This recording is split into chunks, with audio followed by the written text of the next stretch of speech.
영국의 사학자 톰슨이라는 사람은 그의 저서 타락한 몸이 빛을 얻을 때까지라는 책에서 인간이 다른 동물하고 다르게 이제 인간으로 진화하는 그 인류 진화의 세 가지 국면을 말합니다. 첫째는 직립보행과 성의 특질과 기능에서 인간으로의 진화. 이거는 직립보행 다 아시죠? 성의 인간으로의 진화란 뭐냐면 다른 동물과 달리 인간에게 성은 심리 문화적인 그 국면이라는 거죠. 그러니까 다른 동물들에게 성은 그러니까 교미기, 발전기의 대부분의 동물들은 성관계를 갖는데 그 교미기 발전기에서 벗어난 그 동물이 바로 인간입니다. 그 심리적 문화적 측면이 됐다는 거죠. 두 번째는 이제 언어 시간의 사용과 그리기와 조각의 시작. 언어 시간은 인간만이 그 언어와 시간의 개념이 있죠. 그리고 세 번째가 농업의 시작입니다. 이 세 가지가 이제 인류를 진화시킨 굉장히 중요한 세 국면인데 여기서 이제 주목할 거는 이 세 가지 모두가 여성들에 의해서 시작되었고 발전되었다. 이렇게 이제 이야기를 합니다.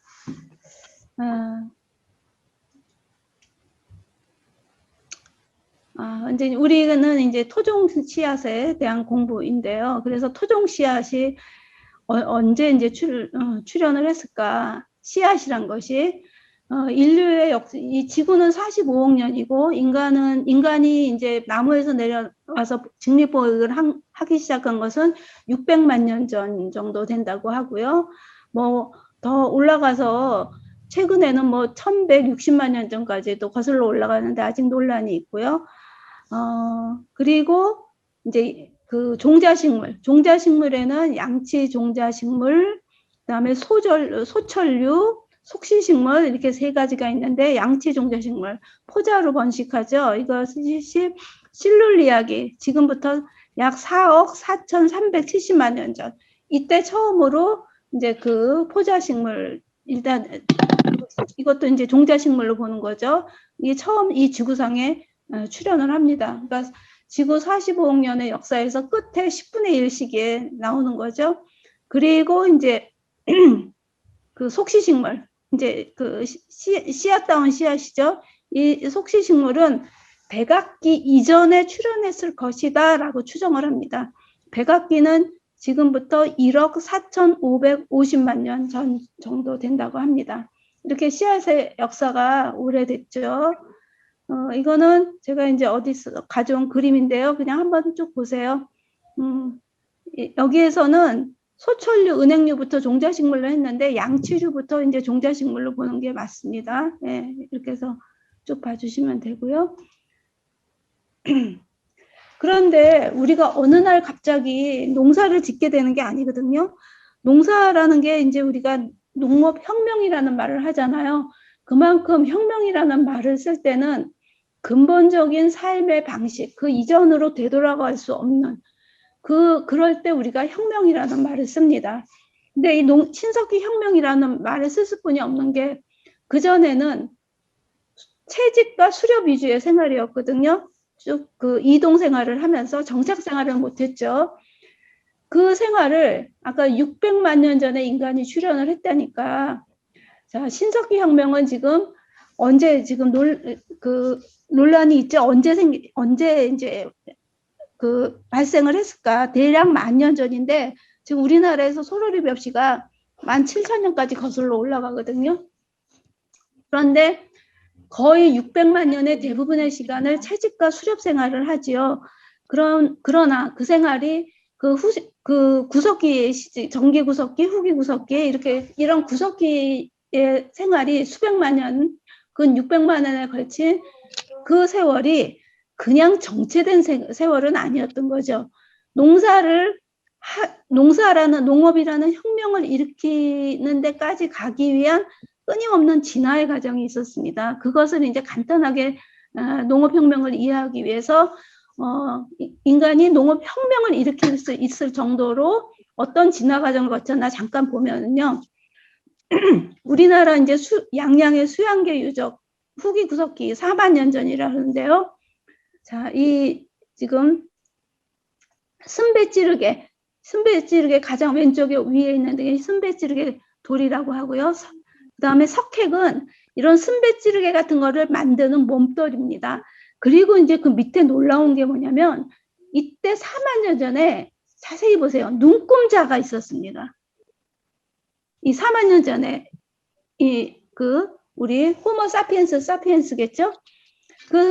이때 이미 지금 이 눈금 굉장히 산수죠. 수학의 개념이 있었다는 거죠. 그리고 이걸 눈금을 새겼습니다. 이렇게 이런 굉장히 지능이 발달했음을 알 수 있죠. 그래서 이제 요것은 순배찌르개를 어떻게 썼나 이렇게 지금 나무에다가 껴서 썼다는 거예요. 나무에서 껴서 썼으면 저희는 도구가 신석기에 들어와서 만들어진 거로 아는데 후기 구석기인들도 이런 식의 도구를 만들었다는 거죠.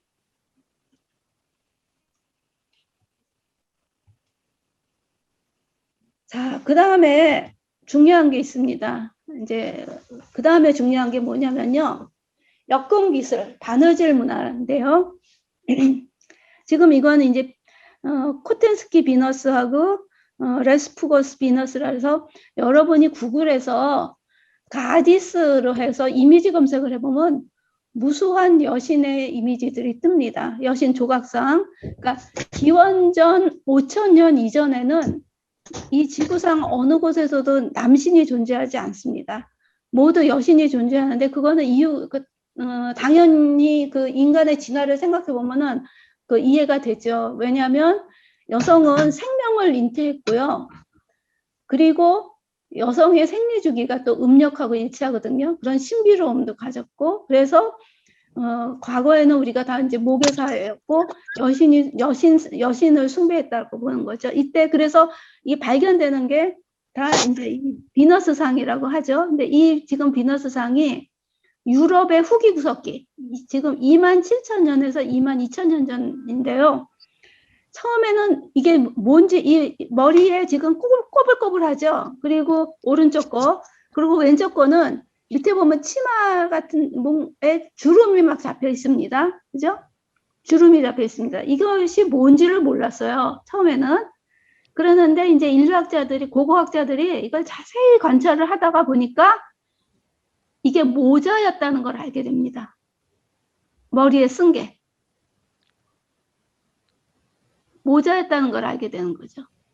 그런데 이것이 얼마나 정교한 이 조각상의 그 머리 부분이 얼마나 정교했는지 이 저자가 이거는 마치 모자 짜는 법을 가르치기 위한 교재였다라고 생각할 정도로 정교했고 아마 이 조각상을 만드는 사람들이 제일 시간이 많이 걸린 거는 다른 부위보다 이 머리에 이 모자를 조각하는데 제일 많은 시간이 걸렸을 거다 이렇게 얘기를 합니다. 자, 이건 굉장히 중요한 발견인데요. 왜냐하면 역금 기술은요 석기와는 다르게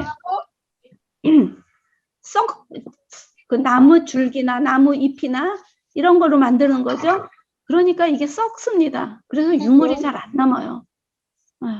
유물이 안 남습니다. 그런데 이제 이런 그 비너스 상을 통해서 우리한테 이제 이 역금 기술의 문화를 알려주는 거죠. 자, 이 역금 기술의 그리고 이제 이 드디어 유물도 발견이 됩니다. 유물은 이게 지금 아메리칸 인디언들의 그 늪 있죠. 호수 늪에서 발견이 된 겁니다. 늪이 산소가 지금 단절이 되니까 이게 썩지 않고 남아 있었던 거죠. 분명한 매듭이 보이죠. 네. 이런 이제 그 유물이 나타나고 이거는 아마 한 10,000년 전 정도의 그 역금 기술 유물입니다. 유적입니다. 그리고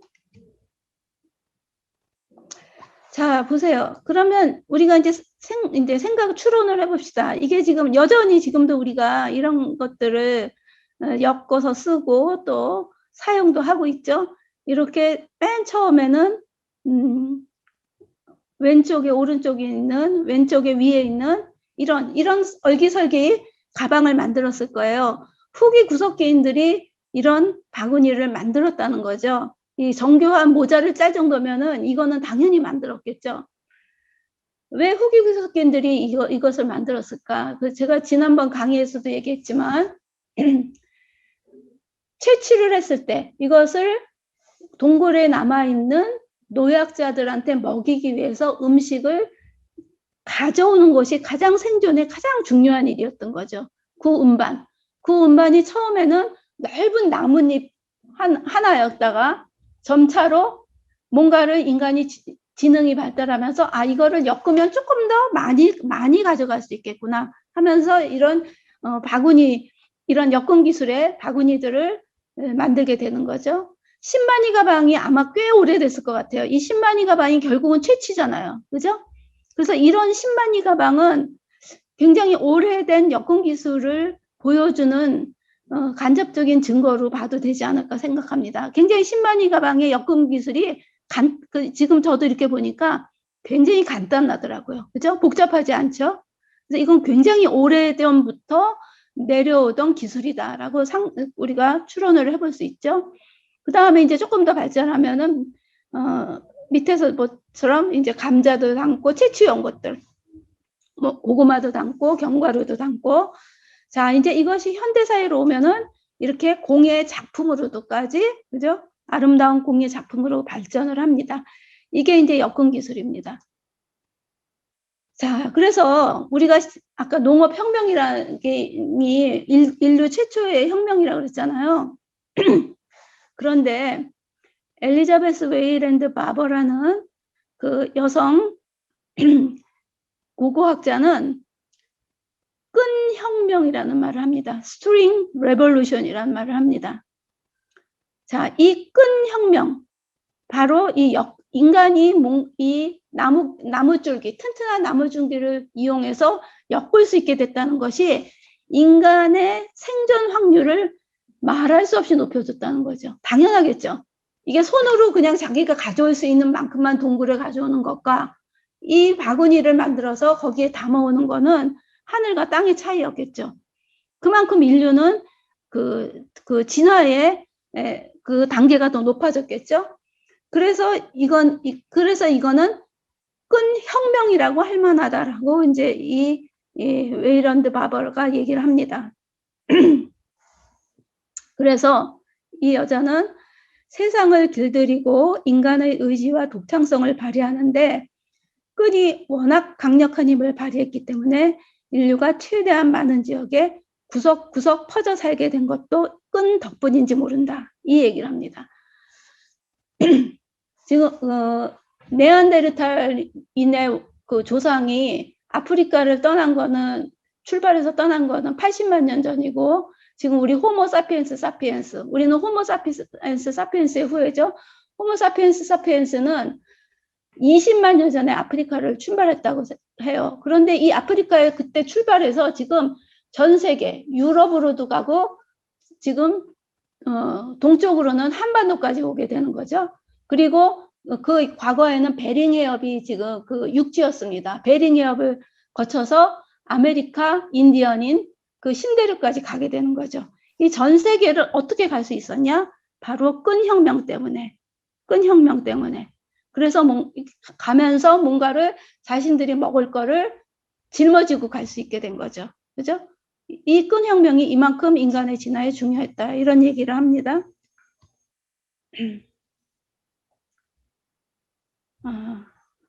이 끈혁명 같은 게 왜 중요하냐면 결국은 농사에서 굉장히 진문화잖아요. 농사문화가. 근데 이것이 이미 구석기 때 이렇게 나왔다는 거죠. 구석기 때 이루어졌다는 거죠.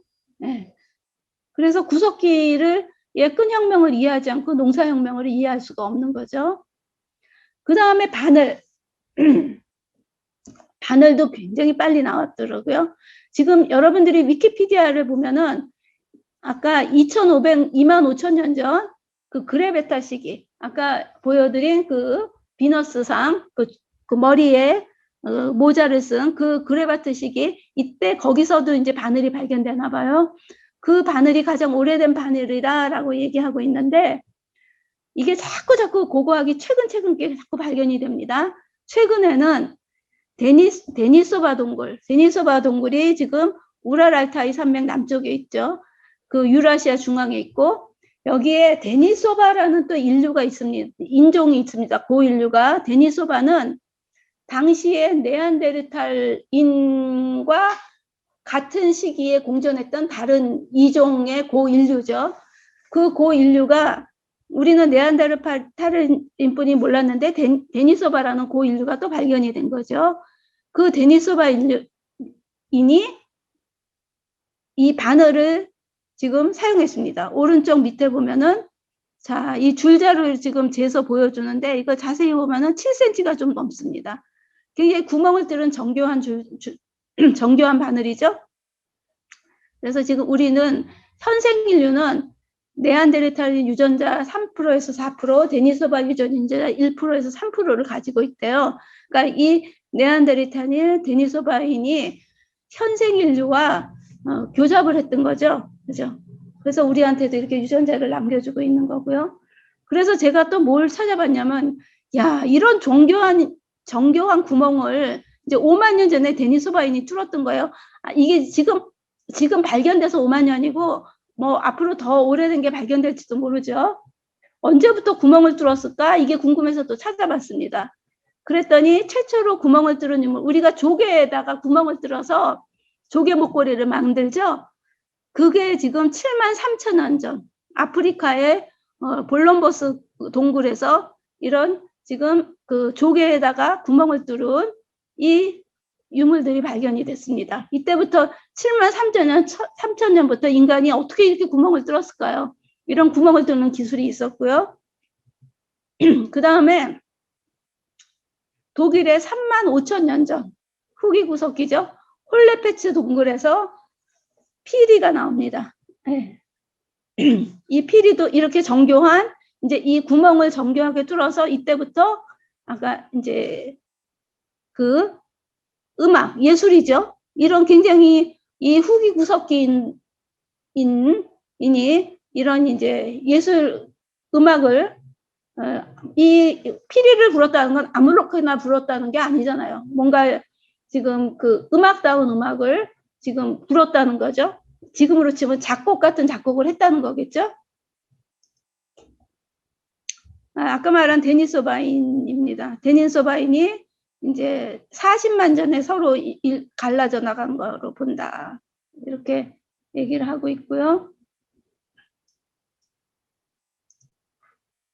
자, 그래서 이제 이런 준비가 돼 있어야지 농업혁명이 된다는 얘기를 합니다. 끈혁명이 있었어야 되고요. 이런 바느질, 엮음 기술이 자, 끈을 이용해서 얼기설기 이용할 수 있었어요. 근데 아주 가느다란 나무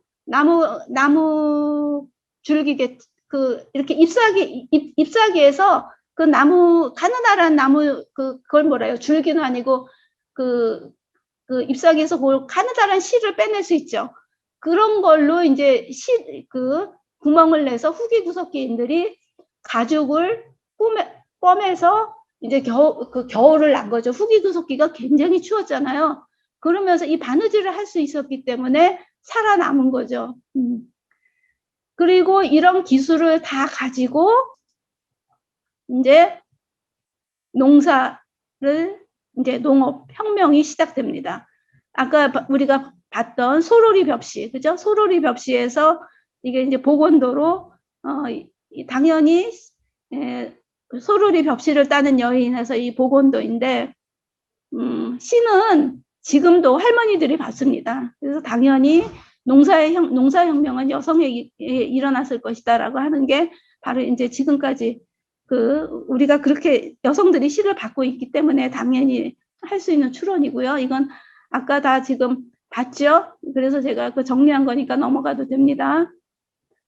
자, 그래서 소로리 벽시는 아까 지금부터 15,000년에서 17,000년 전.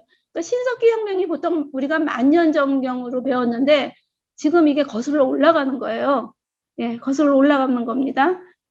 그래서 이제 후기 구석기 시대가 되는 거죠.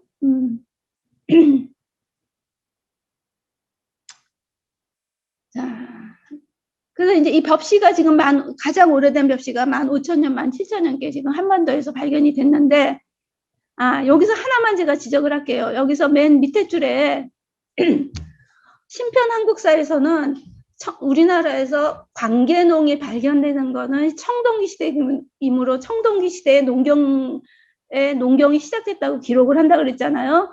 근데 이거는 이런 거예요. 우리 학자들이 굉장히 학문을 간학문이라 그래요. 이 학문 저 학문을 넘나들면서 공부를 해야 되는데 그렇지 못한 거죠. 우리가 인류학 공부를 조금만 해보면은 인류는 농사를 처음부터 관계농을 짓지 않습니다.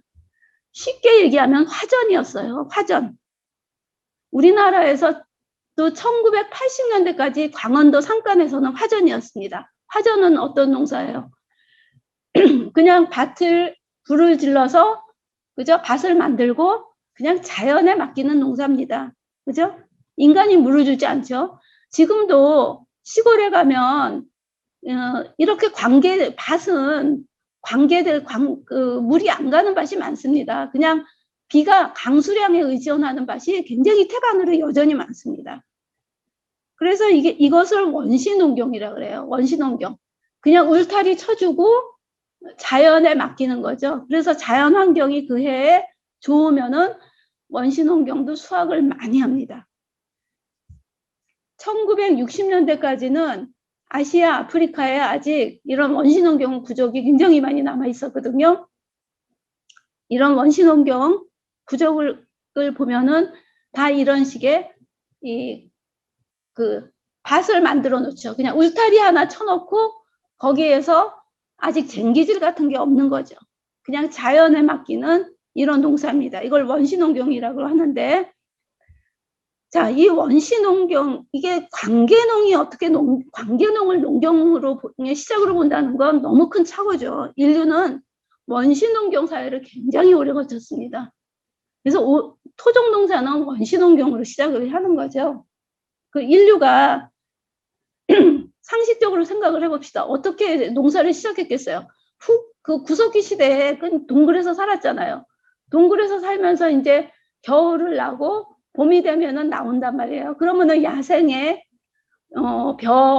조 이런 것들을 따서 먹다가 기장 이런 것들을 먹었는데 먹고서 다 못 먹고 동굴 밖에다 이렇게 흘렸겠죠.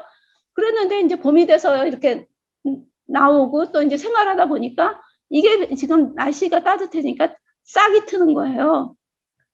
그렇다면 우리가 끊임없는 이동 생활을 하지 않고 이 씨앗을 잘 보존을 했다가 다시 심으면 또 다음에 나겠네? 이걸 인간이 이해하게 된 거죠. 그랬을 때 처음에 농사는 당연히 그냥 씨를 뿌려주는 그 농사였던 거죠. 관계농이 아니었다는 거죠.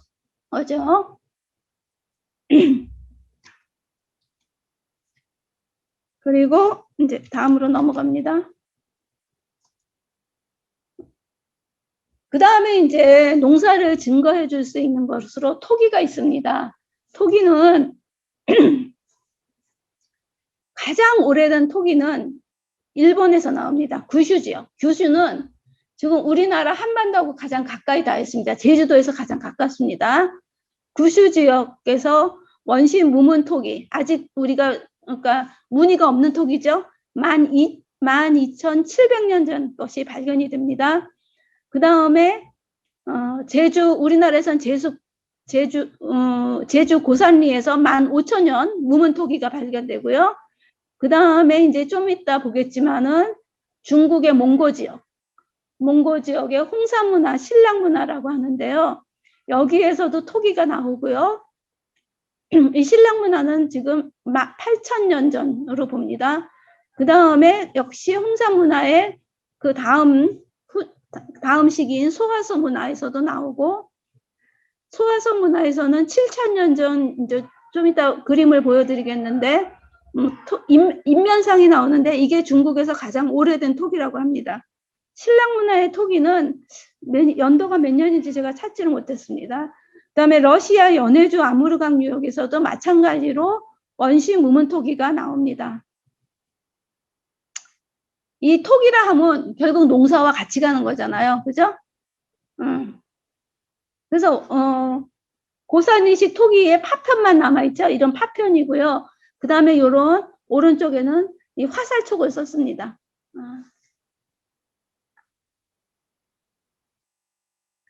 왜 이렇게 연해주 한반도 일본이 같은 가장 오래된 무문토기가 같이 나올까? 이거는 이 지도를 보면 알 수 있는데요. 자, 구석기 유적지가 빨간 점표시고요. 그 다음에 두 번째 약간 연두 색깔 10만 년 전에 지금은 바다인 게 다 육지였습니다. 요 그 연한 녹색을 보면은 황해와 일본이 다 한반도가 다 지금 하나로 육지였죠. 그죠? 그 다음에 이제 맨 마지막 베지 색깔 그게 현재의 육지죠. 그래서 이제 구석기가 끝나가면서 바로 이 시기인 것 같아요. 3,000년 전경 이때부터 날씨가 따뜻해집니다. 날씨가 따뜻해지면서 처음에는 여기 바다가 갑자기 생기는 게 아니고 중국과 서해 사이에는 건널 수 있는 강이 생기고요. 그 다음에 지금 일본하고 한반도 사이에는 건널 수 있는 호수 정도가 생기다가 점점 날씨가 따뜻해지면서 이게 바다가 되는 겁니다. 그래서 이게 다 같은 이 구석기 시대에는 다 같은 문화였다는 걸 알 수 있겠죠. 그래서 왜 일본에서 가장 오래된 토기가 나오는가 이거 이해가 되죠. 그리고 왜 일본과 우리 제주도의 고산이 토기가 같은 무문토기인가 붙어 있어요. 이걸 보세요. 같이 붙어 있다는 걸 볼 수 있죠. 이 구석기가 여기 구슈 지역이 여기서 한글로는 단양 수양계라고 쓴 그 수양계라고 쓴 고기가 구슈 지역이거든요. 이렇게 지금 붙어 있습니다. 그걸 보면은 이제 우리가 이게 연해주 한반도 일본이 같은 문화권이었다는 걸 알 수 있는 거죠.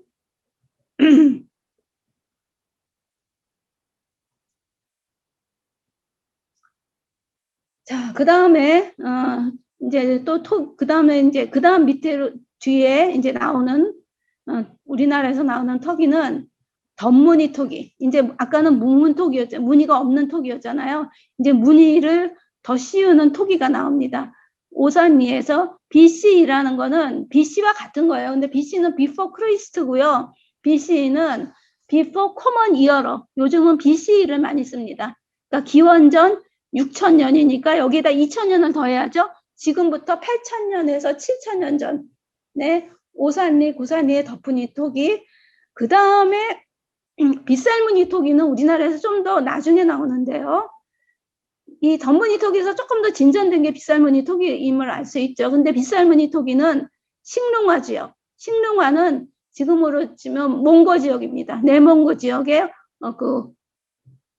홍산문화 지역입니다. 거기에서 빗살무늬 토기가 기원전 6,000년이니까 지금부터 8,000년 전 최초의 빗살무늬 토기가 나옵니다. 그리고 최초의 이때 이제 옥기 문화도 나옵니다. 이제 이따가 보여드리겠지만 홍산 문화는 옥기 문화라고 할 수 있는데요.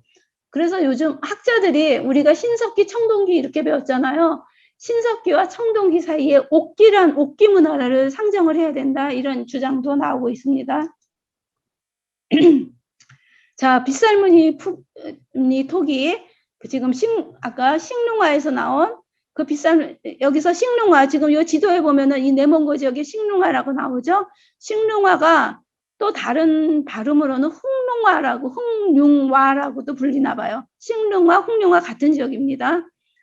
그 다음에 여기 압록강 보이시죠? 압록강. 그런데 이 식릉화 이쪽 지역에서 옥기문화라고 그랬죠.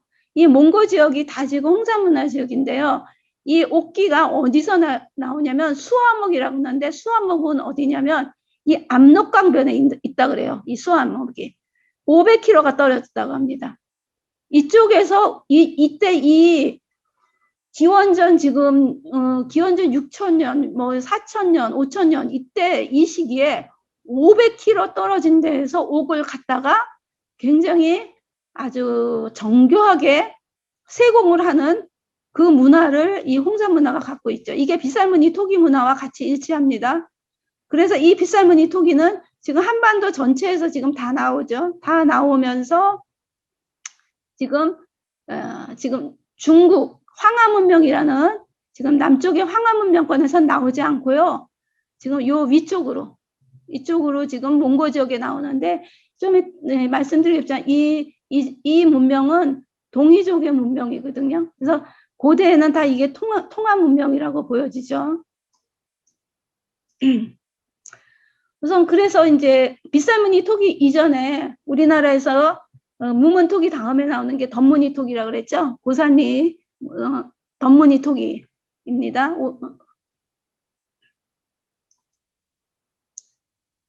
그 다음에 이제 우리나라는 빗살무늬 토기가 늦게, 지금 흑농화 지역보다는 늦게, 흑농화 지역은 지금부터 8,000년 전인데 우리는 6,000년 전에 전국에서 다 나옵니다. 운서동, 인천 운서동, 암사동, 뭐 우남리, 송전리, 오산리, 그래서 전부 빗살무늬 토기가 나오고요. 그리고 여기서 같이 나오는 게 뭐냐면 이 작물류가 같이 나옵니다. 작곡. 작곡이 나오는 거죠. 아까 17,000년에서 15,000년 전에 벼가 나왔죠. 벼가 나왔고 이 작곡은 토기에 붙어서 나옵니다. 이게 압착돼서 이렇게 나오는데 그거를 학자들은 추론하건대 아마 토기를 더 튼튼하게 굽기 위해서거나 아니면 의뢰용이었을 거다 이렇게 추정을 합니다. 그런데 보세요. 우리가 먹는 거 이때 지금 이미 조, 기장, 들깨, 콩, 조, 기장, 속, 또 기장과 기장 속이 좀 다른 것 같아요. 기장, 목, 그러니까 미상종자 해서 이렇게 지금 가장 오래된 게 4,000년 전, 기원전 4,000년 전에 131개 그 종자가 발견되고 그 다음에는 또 그 신석기 있던 신석기 전기죠. 신석기 중기는 기원전 3,500년 전, 지금부터 5,500년 전에는 500개의 이런 지금 씨앗이 발견이 되고요. 그 다음에 지금부터 4,700년 전에서 한 3,000년 전 사이에는 22개의 곡물이 빗살무늬 토기에 딱 붙어서 이렇게 발견이 되고 있습니다.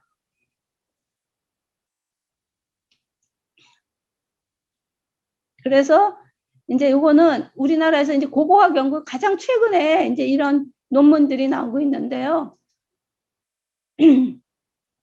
자, 아까 흑농화 지역의 빗살무늬 토기 8,000년 전 거죠, 지금부터.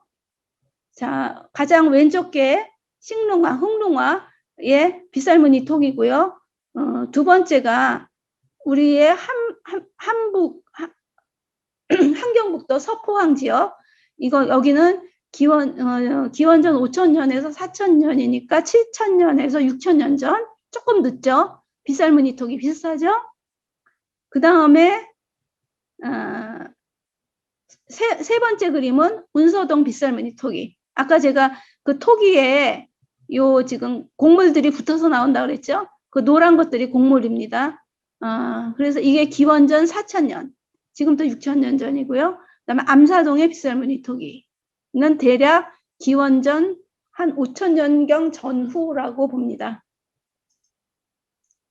그래서 요거는 지금 국립문화재연구소의 보고서입니다. 이 유물들을 다 분석한 보고서에서 신석기 시대 조기, 지금부터 그 기원전 6,000년에서 4,500년 전부터 도입된 조와 기장의 이용이 신석기 시대 전기에 더 넓은 지역으로 확대되었을 것이다. 신석기 시대 전기부터 조, 기장, 들깨, 팥, 콩을 아우르는 잡곡 농경이 실시되었고 이 얘기를 합니다. 그 다음에 중요한 것이 이것이 중요한 생계 경제였다. 확실한 잡곡을 먹고 사는 생계 경제로 자리 잡았다 이렇게 보는 거죠. 그래서 이게 이제 토기 아픈에서 이렇게 발견이 된다 해서 우리는 기원전 지금부터 8,000년 전, 기원전 6,000년 전 이때는 이미 이런 다양한 우리가 지금 먹고 있는 잡곡이 주로 주생활을 했습니다.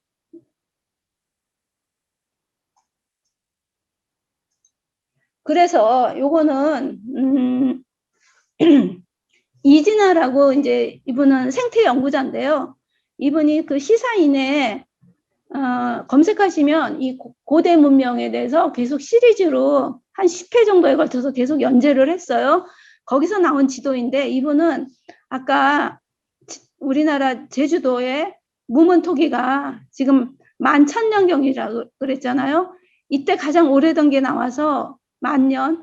이것이 여기에서 이제 그 빗살무늬 그 덧무늬 토기, 빗살무늬 토기까지 발전해 간 거로 봐요. 그래서 우리가 학교에서 배울 때는 우리가 뭐 시베리아를 거쳐서 우리의 빗살무늬 토기가 들어왔다고 하는데 최근에 고고학 유물 분석을 통해서 그것이 이제 사실이 아니라 왜냐하면 가장 오래된 토기가 지금 아까 얘기했듯이 일본 한반도 그다음에 요 지금 몽고 지역 이 지역에서 지금 다 나오고 있거든요.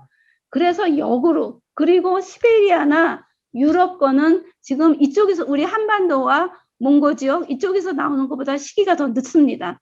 그래서 이렇게 한반도에서 이렇게 유럽, 시베리아로 전파됐을 것이라고 추정을 합니다.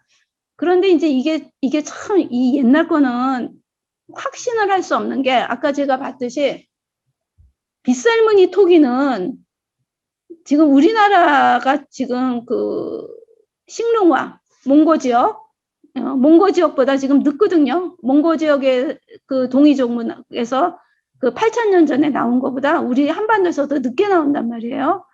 그러면 이거를 하면 한반도에서 아직 발견되지 않았을 수도 있고 또 이게 지금 옛날에는 다 같은 문화권이었단 말이에요. 그래서 왔다 갔다 했을 수도 있고 뭐 하여튼 그런 거죠. 그래서 여기서 반드시 이게 한반도가 먼저라고 얘기하기는 그런 좀 빗살무늬 토기 같은 경우는 약간의 의문점이 있습니다. 현재 발견된 거는 몽고 지역계 제일 먼저 더 오래된 게로 지금 나오고 있거든요. 자, 그래서 이게 이제 이진아 씨가 아주 도표로 잘 보여주고 있는데요. 우리가 고대 문명의 발상지라고 우리가 다 배운 것들이죠. 메소포타미아 문명, 이집트 문명, 인도 문명, 안데스 문명, 중앙아프리카, 중국, 요하 유업 이렇게 했는데 지금 여기서 홍산 문화가 기원전 지금 4,500년. 그것보다 근데 더 거슬러 올라가자. 아까 그 빗살무늬 토기는 6,000년까지 거슬러 올라가잖아요. 이만큼 지금 유물이 발견되는 데가 없는 거죠. 그래서 홍산 문화가 가장 오래된 지금 이거를 그래서 지금 학자들이 요하 문명이라는 말을 씁니다. 요하 문명 그리고 홍산 문화가 있었고 하가정 상하층은 소하연 문화 이거는 홍산 문화 후기입니다. 요하 문명의 후기입니다. 그리고 이제 고조선도 요하 문명의 끝이라고 보고요. 고구려 이렇게 이제 이어지는 거로 보는데 이건 이제 이진아 씨뿐만이 아니라 여러분이 신용화 선생님이 책이 지금 2권이 나와 있는데 신용화 선생님도 철저한 유물 분석을 통해서 신용화 선생님은 고조선 문명이라는 말을 씁니다. 신용화 선생님은 요하 문명이라는 말은 안 쓰시더라고요. 그러니까 요하는 언급은 하시는데 이 문화를 문명이란 말은 고조선 문명이라는 말을 씁니다. 왜냐하면 이때는 비파형 동검이라는 게 분명하게 청동기거든요.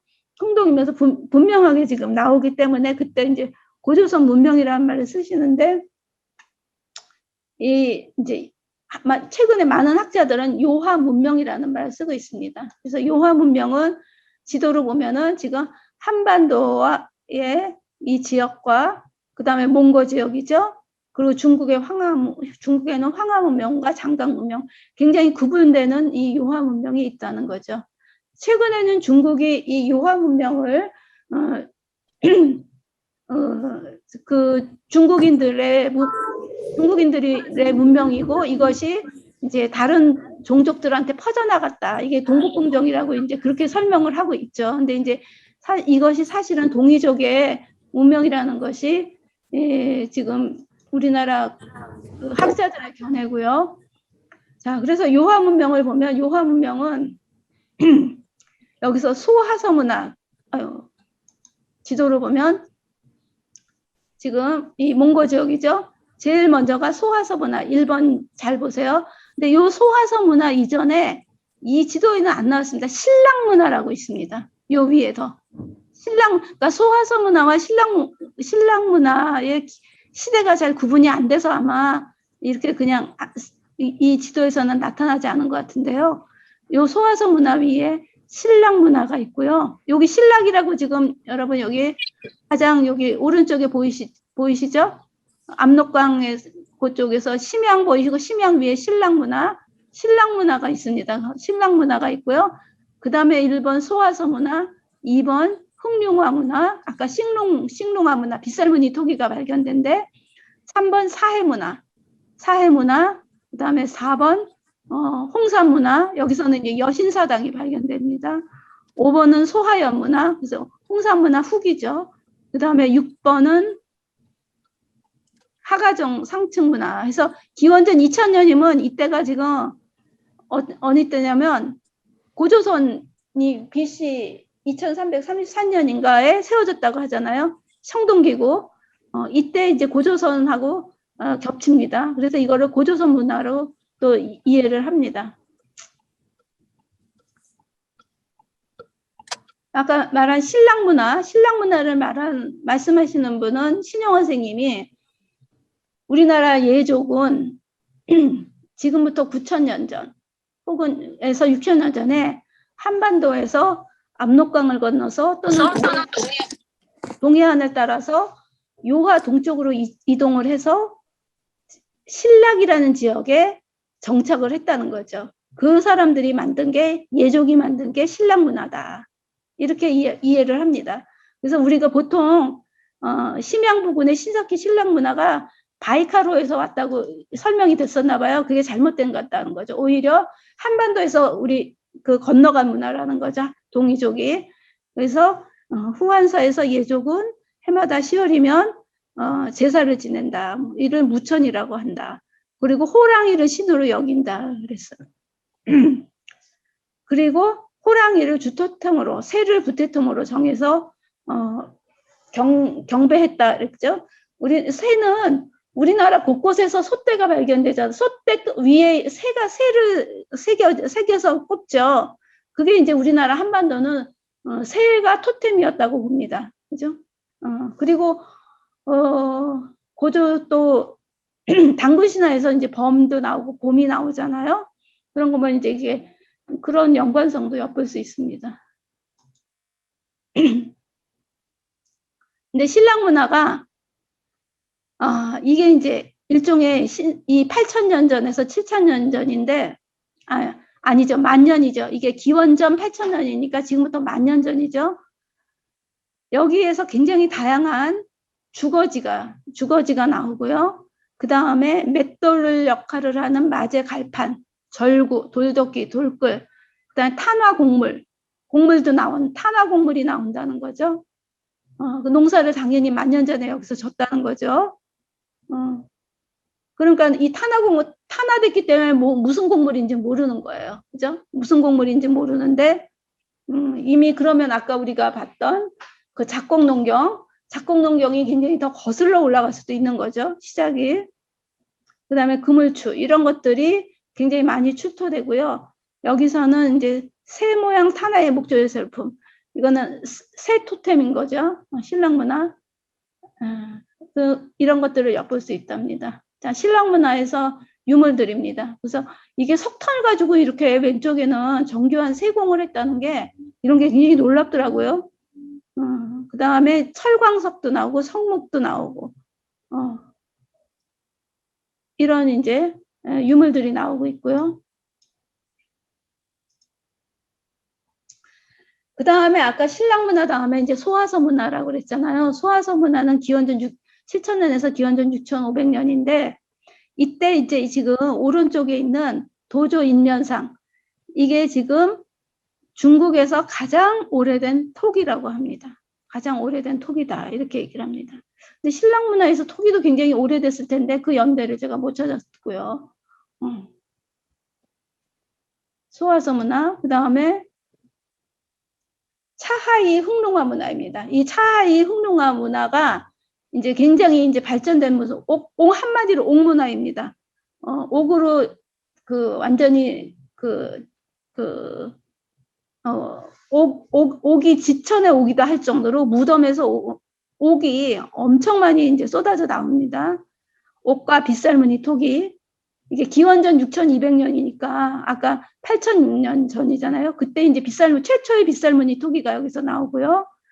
그 다음에 여기서 157기의 집자리가 나오는데 굉장히 계획된 무슨 도시계획처럼 딱 정돈된 그런 집자리가 나온다는 거죠.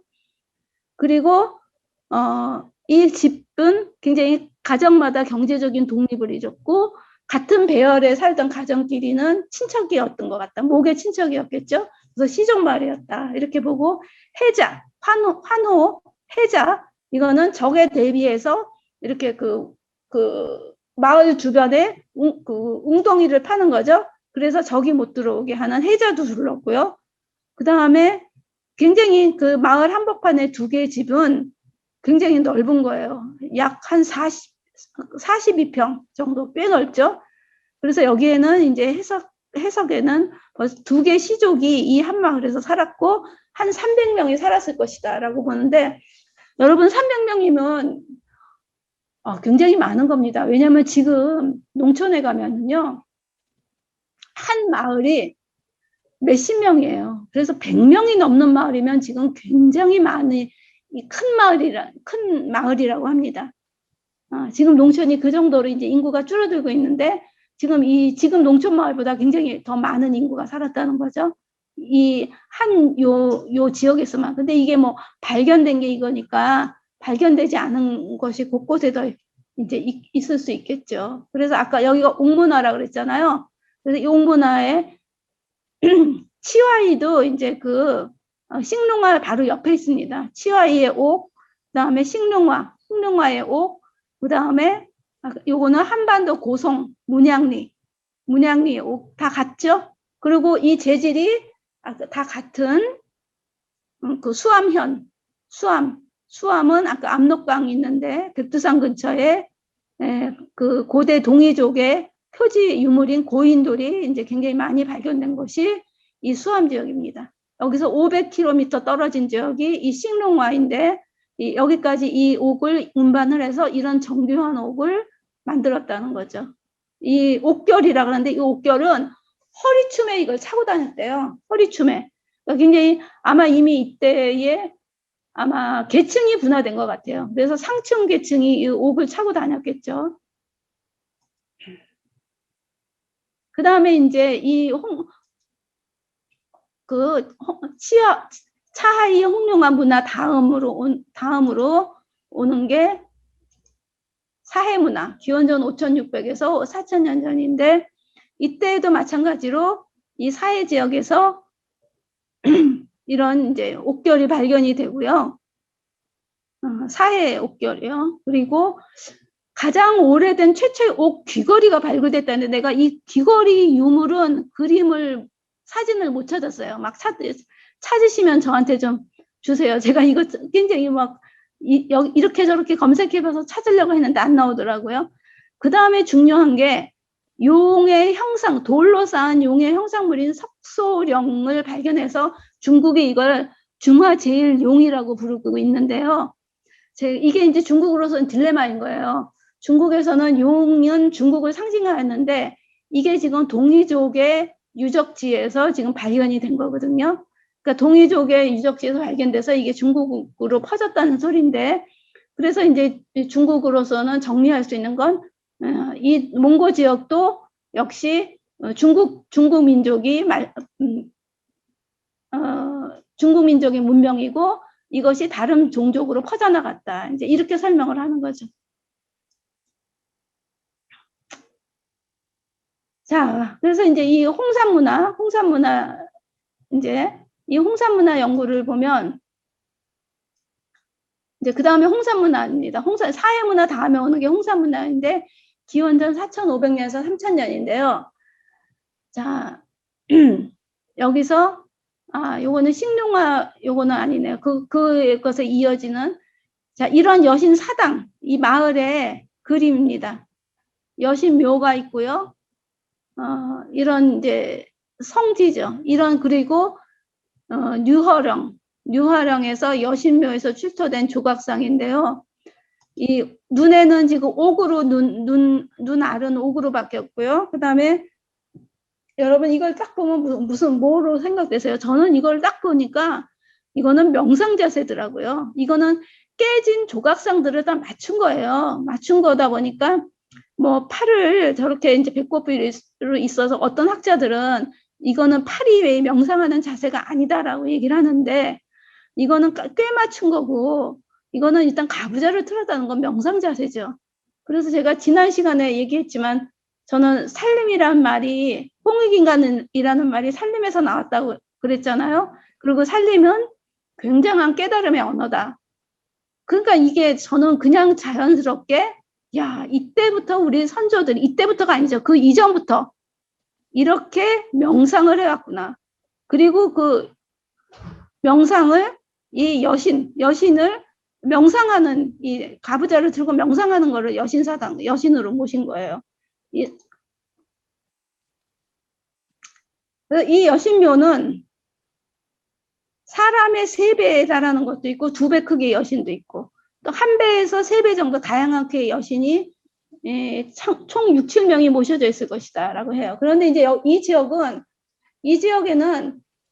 농사문화가 발견되지 않아요. 그래서 여기는 아마 성소였을까 이렇게 추정을 하는데 우리가 알 수 없죠. 왜냐하면 이 근처에 농사를 졌는데 아직까지 우리가 발견하지 못했다든가 그랬을 수도 있는 거 아니에요. 저는 성소를 이렇게 따로 뒀을까 싶기도 해요. 그 어딘가 그 주변에서 농사를 지지 않았을까 싶습니다. 그리고 이제 여기서 뉴호랑 16지점, 이제 발견되는 지점을 1지점, 2지점 이렇게 이름을 붙였겠죠. 16지점에서 확인된 곰형 옥기. 지금 위에 있는 게 양쪽에 있죠. 오른쪽, 왼쪽에. 이게 지금 이 사진으로는 명확하지 않은데 이 양쪽이 곰의 모양이래요. 곰 2마리가 양쪽에 그 기법으로 새겨져 있고요. 그래서 홍산문화 옥기예술의 정수다라는 평을 받는데 그 다음에 여기서 발견되는 게 곰발 소조상이 발견됩니다. 곰발 소조상이. 우리가 여기서 이제 추론할 수 있는 게 홍상문화인들은 곰 토템을 곰 신앙을 가졌구나라는 걸 이해할 수 있겠죠. 아까 지금 신랑 문화는 신랑 문화에서는 아직 그 호랑이와 그다음에 새 토템이었는데 지금 여기서 곰 토템이 발견이 됩니다.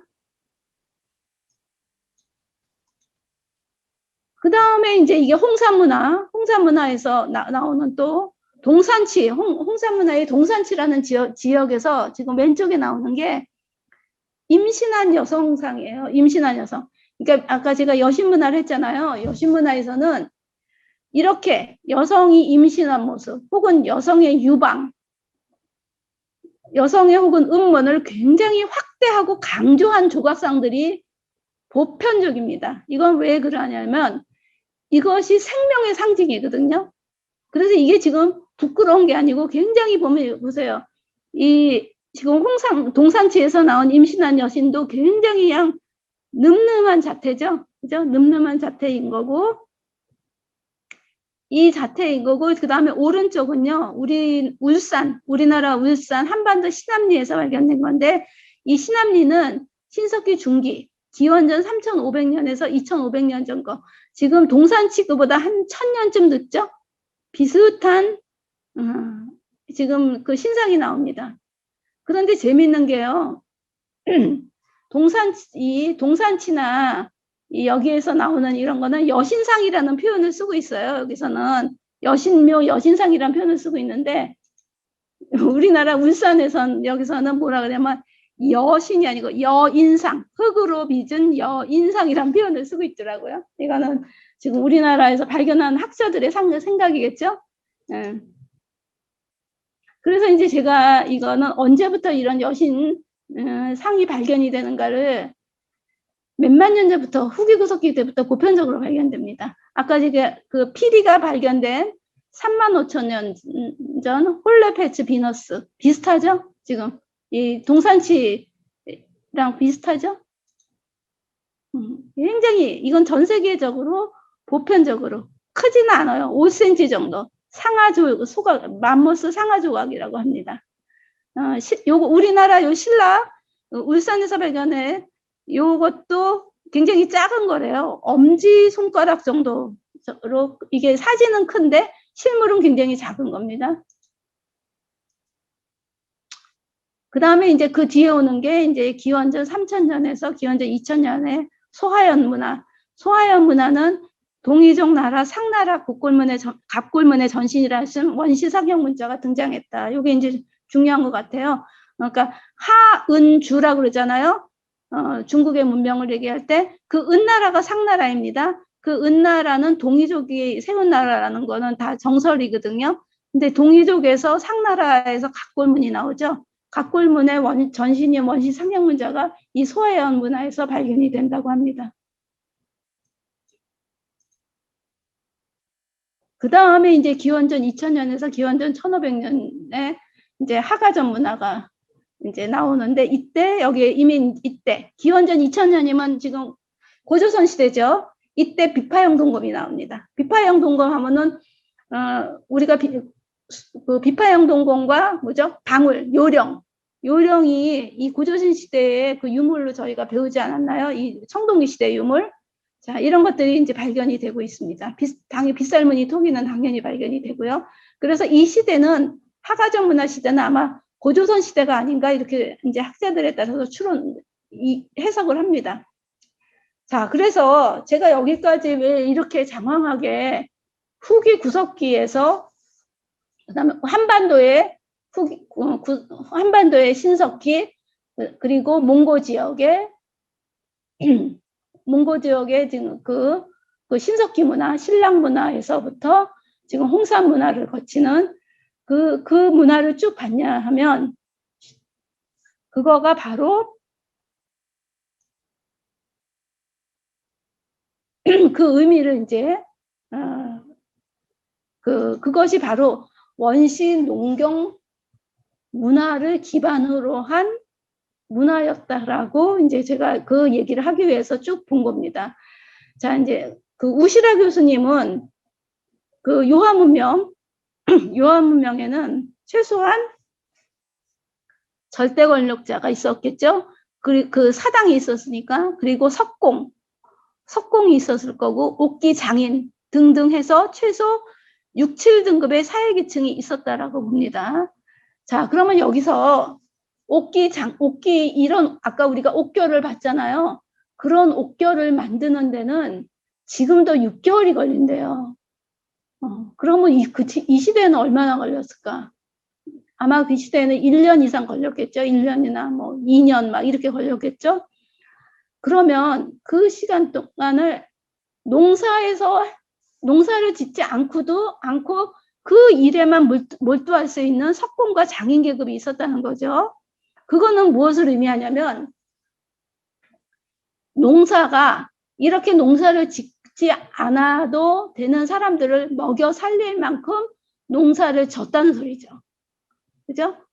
그러면 이때는 관계농이 아니었을 거예요. 아직 관계농 유적이 발견되진 않았거든요. 그러면 당연히 원시농경이었죠. 원시농경의 생산량이 우리가 생각하는 것보다 어마무시했다는 거죠. 굉장했다는 거죠. 근데 이거는 우리가 현존하는 원시농경 부족에서도 이제 간접적으로 이해할 수 있는데요. 6, 70년대 원시농경 부족들도 보면은 그 원시농경이 막 수확을 많이 하는 거예요. 아니면 가축 사육을 하잖아요. 돼지를 기르잖아요. 그럼 돼지가 자꾸 새끼를 쳐요. 그럼 돼지 수가 불어나요. 그럼 그게 잉여잖아요. 그러면 이게 지금 불어나면 이걸 어떤 식으로든 정리를 해야 됩니다. 그때 남는 잉여를 정리하는 방식이 두 가지입니다. 축제를 하는 방식이 하나 있고요. 그 다음에 전쟁을 합니다. 이웃 부족과. 그렇게 해서 잉여를 다 소모를 합니다. 그 원시 농경의 농산물 또 혹은 가축, 사육한 가축의 양이 굉장히 이미 현존하는 원시 농경 부족에서도 상당히 이미 생기고 있다는 것이 이제 그 입증이 되는데요. 이 지금 유화 문명이라는 말을 쓸 정도로 이 옥기 문화를 이룬 이 동이족의 문명에서의 그 가능케 했던 생산력이 무엇이었을까? 그거는 당연히 농사가 기반이 돼야 되죠. 그 농사의 기반은 굉장히 풍부했다는 거죠. 그런 어떤 관계수로가 없이도 어떻게 가능했을까요? 기후가 좋았겠죠. 농사짓기에 기후가. 우리가 지금 이제 우리 한반도가 아열대 기후로 변하고 있지만 사계절이 저희가 굉장히 뚜렷한 기후였잖아요. 그 뚜렷한 기후가 굉장히 농사짓기가 굉장히 좋은 기후였거든요. 이런 기후가 지금부터 한 12,000년 전후로 이런 따뜻하고 굉장히 농사짓기 좋은 기후가 지금 한반도와 몽고 지역에 이런 풍부한 농사 문화를 가능하게 했다는 거죠. 그래서 이제 홍산 문화가 갑자기 망합니다. 이 유화 문명이 그거를 이제 학자들이 기후 분석을 통해서 얘기를 하는데요. 유화 문명 말기에 오면은 몽고 지역이 가뭄이 시작됩니다. 건조해져요. 그러니까 강수량이 없어지는 거죠. 그래서 지금은 몽고가 지금 다 사막화됐잖아요. 그게 지금 유화 문명 말기부터 나타납니다. 그 사막화 현상이. 자, 그래서 여기서 이제 정리하는 말을 하자면 제가 이렇게 쭉 장황하게 이 이야기를 한 거는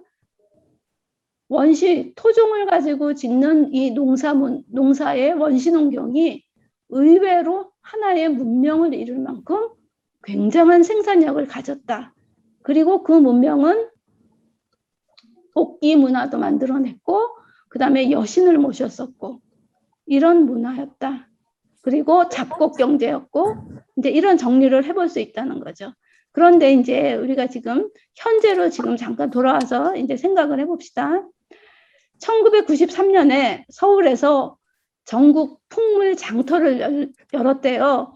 그때 원주 신림농협이 수염털이 달린 토종 어른조, 수염이 달렸으니까 그 조의 이름을 어른조라고 붙였었나 보죠. 옛 어른들이 어른조를 출품을 했는데 이 지금 풍물 장터가 이런 조는 없다. 이건 수입한 외래종이다. 그래서 퇴짜를 맞아서 출품할 수가 없었다고 합니다. 이거는 굉장히 지금 상징적인 저는 사건이라고 보는데 93년쯤 되면 우리가 지금 80년대부터 이제 토종이 통일벼 나오고 계량종자를 심으면서 토종이 사라지기 시작하지만 그래도 농가에서는 이때도 한 농가에서 아직 이 시기에는 한 몇십 종, 20, 30종 혹은 3, 40종, 50종까지 심던 시기예요. 그랬는데 자, 이거를 토종 어른조를 알아보는 전문가가 없었다는 겁니다. 그죠? 굉장히 풍물장터에 여기에서 이런 거 전문가도 있었겠죠. 여기에. 근데 이걸 알아보는 사람이 없었다는 거예요. 그거를 농사 지어온 대대로 자기 집에서 시어머니에서 시어머니 혹은 친정어머니에서 딸에게 이렇게 이어져 왔겠죠. 이어져 온 그 농민들만 이 어른조라는 걸 알지 그 외에 이걸 알아보는 사람들이 아무도 없었다는 거죠. 이게 이제 저는 토종의 사라짐을 굉장히 분명하게 드러내주는 사건인 것 같아요. 그래서 이때부터 이제 원주가 지금도 그 언니네 텃밭 활동이 활발한 지역인데요. 이 원주에서 이때부터 원주 신림농협이 조, 콩, 수수 등 200여 종 토종 종자를 수집해서 전국에 퍼뜨리는 일을 해오고 있다고 합니다. 네, 그래서 네, 제가 이제 이 거대한 엄청난 원시 농경을 일구었던 이 농경. 근데 제가 이거를 공부하면서 저도 이걸 공부해서 지금 오늘 발표한 건데요. 와, 지금 저희가 다루는 게 들깨탕, 뭐, 그 다음에 그 연잎밥을 제가 왜 연잎밥을 했냐면 어떻게 하면 토종을 가능한 한 많이 활용할 수 있을까 하는 그 메뉴를 생각하면서 연잎밥을 하면은 거기다 다양한 토종콩을 넣을 수 있잖아요. 그래서 제가 이제 연잎밥을 했는데, 그리고 이런 콩, 그 다음에 팥죽도 토종팥이 나오니까, 근데 이런 것들이 들깨, 참깨, 콩, 이게 지금 우리가 언제부터 작곡 경제가 우리나라에서는 지금부터 6천년 전이죠. 6천년 전이고, 사실은 유물이 발견돼서 되지 않아서 그렇지, 몽고 지역 같은 데서는 지금 만년까지 거슬러 올라가는 거잖아요. 거기가 동이족의 문화로 오면. 그때부터 저온 거니까, 그래서 이게 사실은 토종 중에서 수확량이 꽤 많은 종자들이에요. 그게 이유가 있더라고요. 이게. 보니까 우리가 처음에 농사를 짓기 시작했던 그 토종들이더라고요. 예, 그래서 제가 이거를 공부하면서 저도 굉장히 하여튼 재밌었습니다. 예, 일단 제 강의는 이제 여기까지 마치겠습니다. 예.